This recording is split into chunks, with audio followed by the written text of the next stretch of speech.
De retour sur le plateau de Matin Info, il est 8h30, c'est l'heure de l'invité de la rédaction. Aujourd'hui, nous recevons le docteur Moulay Saïd Afif. Il est président de la Société marocaine des sciences médicales, mais également de la Fédération nationale de la santé. Nous le recevons pour évoquer la situation épidémiologique du royaume liée au Covid, l'état des lieux et ses perspectives. Bonjour docteur. Bonjour, merci pour l'invitation. Merci à vous, bienvenue. Merci d'avoir accepté cette invitation. Alors vous pouvez d'abord nous faire un état des lieux, s'il vous plaît, de la situation épidémiologique du royaume. La situation épidémiologique dans notre pays s'améliore de jour en jour et de semaine en semaine, puisqu'on est à une baisse qui est enregistrée depuis plus de 9 semaines. Donc les indicateurs clés sont 1. Le taux d'occupation des lits de réanimation, et on est passé là de 50% au pic de l'épidémie à moins de 9% actuellement, 8,7%. Puis deuxième chose, et alhamdoulilah, le nombre de décès a baissé. Vous avez vu qu'hier on a enregistré 15 décès, même si chaque décès d'un citoyen marocain est une perte pour le Maroc. تنترحموا على جميع الموتى المغاربة اللي ماتوا من جراء هذه الجائحة. Et puis le troisième critère, c'est le taux de positivité des tests, et on est passé de 25% à 4,5%. Ça veut dire au pic de l'épidémie et de cette vague, on avait, si on faisait par exemple 100 tests, on avait 25 qui étaient positifs. Et maintenant, si on fait le test pour 100 personnes, on a moins de 5 personnes qui sont positives. Donc il y a la circulation du virus a diminué.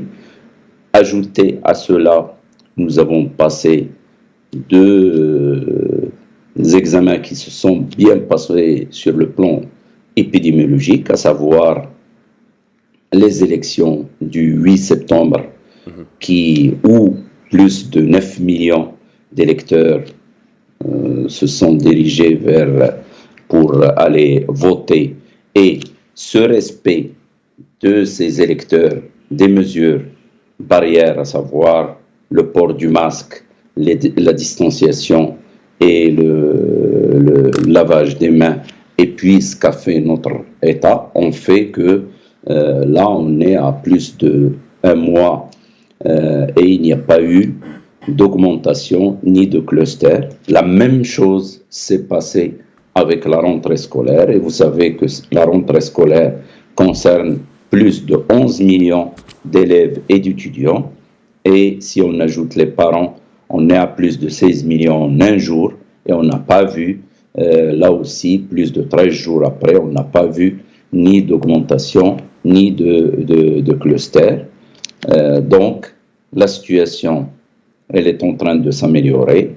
À nous, sur le plan personnel, de respecter les mesures barrières, puisqu'il y a deux façons de lutter contre ce virus. C'est le respect des mesures barrières, et c'est aussi la vaccination. Et donc, il faut accélérer cette vaccination pour qu'on puisse arriver à cette immunité collective qui est la vaccination de 80% de la population. C'est-à-dire qu'il faut qu'on arrive aux 30 millions.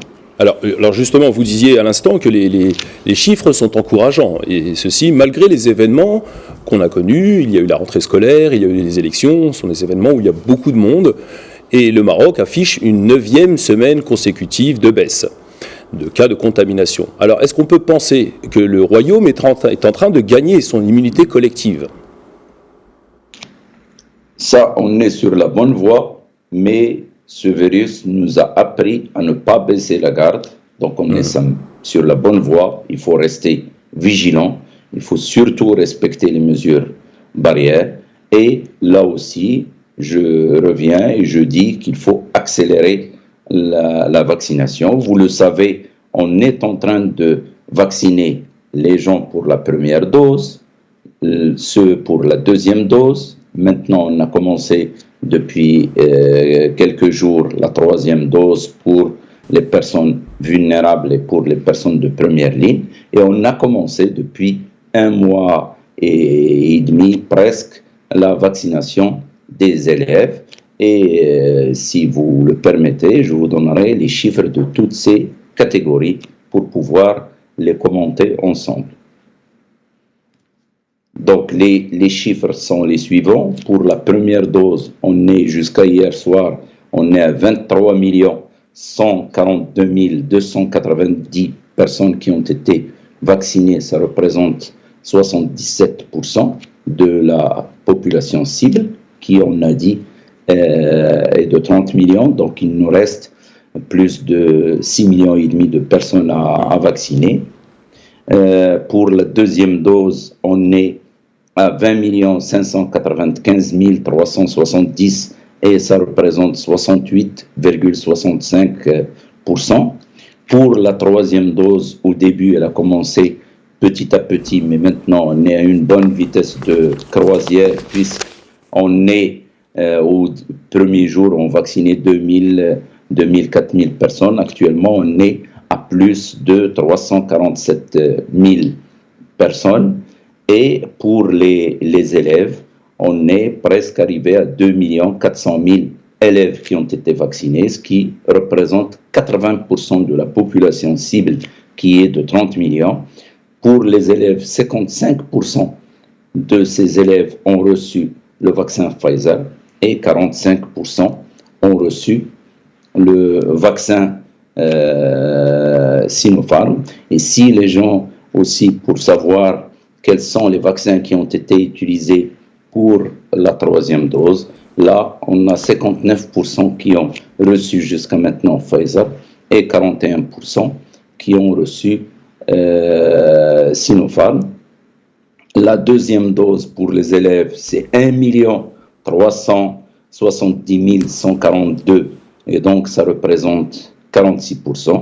Et pour les élèves, vous le savez, c'est important parce qu'actuellement, les cours se passent en présentiel et on sait tous l'intérêt du présentiel sur les acquisitions et sur le développement psychologique de nos enfants parce qu'ils ont besoin aussi de ce milieu scolaire pour se développer et que le milieu familial à lui seul n'est pas suffisant. Et on a vu que durant le confinement, il y a eu pour ces enfants plus d'anxiété, plus de dépression, il y a eu même des tentatives de suicide. Et donc, c'est important que nos élèves puissent suivre les cours en présentiel.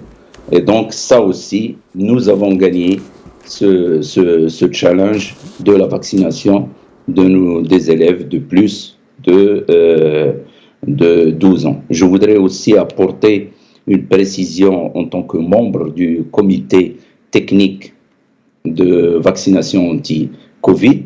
Ce comité est présidé par le professeur Moulettar Lalaoui et il comprend plusieurs experts de différentes spécialités. Il se réunit une fois par semaine à la direction de la population qui est dirigée par le directeur Dr Yahyel. Et concernant la vaccination des 5-11 ans, à ce jour, comme on n'a pas beaucoup de retours d'expérience, donc il n'y a pas eu de décision prise pour la vaccination des 5-11 ans. Ça permet de clore ce sujet en attendant d'avoir plus de renseignements scientifiques et plus de retours sur cette population qui est de 5 à 11 ans.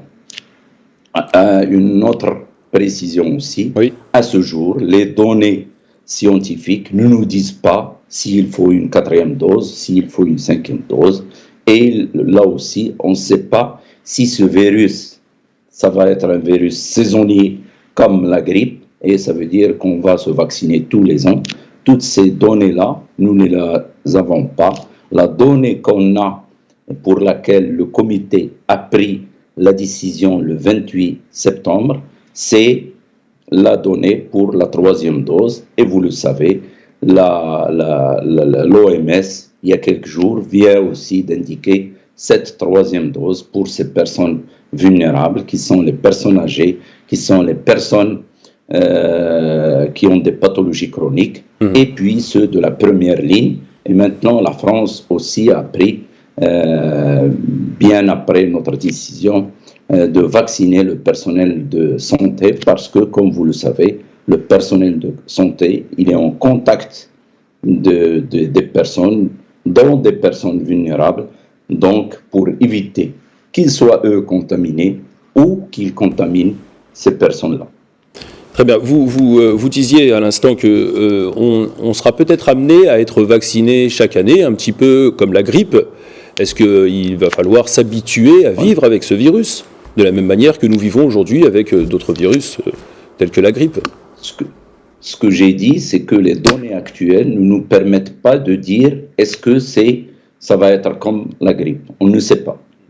Au jour d'aujourd'hui, ce virus aussi nous a appris quelque chose de très important, c'est la modestie scientifique, parce que on a des éléments qui viennent toutes les semaines. Donc, en fait, on voit le retour d'expérience et on prend les décisions. Et les décisions qui ont été prises à ce jour, ce sont la troisième dose. Donc, on ne parle ni de quatrième dose aujourd'hui, absolument, ni de dire que ce virus a besoin qu'on se vaccine tous les ans. Ajoutez à cela, comme vous le savez, le Maroc a été parmi les 10 pays qui ont participé aux essais cliniques concernant le vaccin Sinopharm, et ces essais cliniques vont aller jusqu'à novembre et on aura les résultats des 10 pays pour ces essais cliniques. Donc là aussi, c'est quelque chose de très important pour notre pays d'avoir participé à ces essais et de développer la recherche scientifique, parce que là aussi, cette pandémie nous a appris qu'il faut être en avance par rapport à la recherche et aussi par rapport à l'autonomie en matière de médicaments. Et comme vous le savez, notre pays a une suffisance de 65% en matière de médicaments, et nous voulons et on espère, et c'est ce qui est venu dans le programme de ce gouvernement, qui va encourager la production pharmaceutique nationale, parce qu'on était à 80%, on aimerait revenir à 80%, et comme vous le savez aussi, le 5 juillet 2021 était un jour historique, puisque notre roi, que Dieu l'assiste, a donné le top départ pour la fabrication des vaccins, et ça va se faire au mois de décembre avec le laboratoire Sotema, et bien sûr avec le laboratoire Recipharm, mais avec la Chine. Il y aura aussi la fabrication d'autres vaccins, ce qui permettra à notre pays d'être un hub en matière de vaccination en Afrique. Nous l'avons vu, docteur, que le Royaume est à l'avant-garde sur cette question, et aujourd'hui on peut penser que la situation épidémiologique est maîtrisée sur le territoire, et c'est justement dans ce sens que certaines restrictions sanitaires restrictives ont été réduites, adoucies. On pense par exemple au couvre-feu qui a été réduit. J'aimerais vous demander, pour une dernière question, et il ne reste pas beaucoup de temps malheureusement, quelles sont les perspectives selon vous, et est-ce que cette période anti-Covid, cette expérience que nous vivons actuellement, pourra servir pour le Royaume pour ses défis futurs, liés à ces défis relatifs à la santé? Tout à fait, parce que, comme vous l'avez vu, Sa Majesté le roi Mohamed VI, que Dieu l'assiste, a initié plusieurs projets structurants. Il y a le projet de la protection sociale, donc avec l'assurance universelle, parce que, comme vous le savez, heureusement, quel que soit ce qu'on peut reprocher à notre système de santé, il a fait face. Et puis, tous les secteurs se sont regroupés comme étant un seul secteur, que ce soit le public, le privé, l'universitaire et le militaire, pour faire face. Et donc, nous avons ce projet structurant de la couverture, et ça c'est important, parce que, comme je l'ai dit, heureusement qu'il y avait l'hôpital public qui a soigné plus de 90% des malades, et bien sûr, avec l'apport du privé. Donc, il faut développer ce partenariat public-privé. Il faut aussi développer tout ce qui est autonomie des médicaments. Vous avez vu que pour les masques aussi, on était avant-gardistes. Et tout ça nous amène à dire que le secteur santé est un secteur productif et non pas un secteur de consommation et social. Et quand il n'y a pas la santé, tout s'arrête. Et donc, c'est important d'augmenter le budget de la santé. C'est important d'avoir plus de personnel de santé, de les motiver. Et c'est important aussi d'avoir de la recherche. Et on remercie, que ce soit les experts qui sont à l'intérieur du Maroc ou ceux qui restent toujours marocains et qui sont à l'extérieur, qui ont donné une grande aide. Si on peut donner un exemple du docteur Machor, et ça c'est important. Absolument, merci beaucoup, docteur Afif. Je rappelle que vous êtes président de la Société marocaine des sciences médicales, mais également de la Fédération nationale de la santé. Merci pour toutes ces précisions. Merci. Voilà, c'est la fin de cet entretien. Je vous donne rendez-vous dans quelques minutes pour un nouveau point complet sur la situation dans l'actualité. À tout de suite.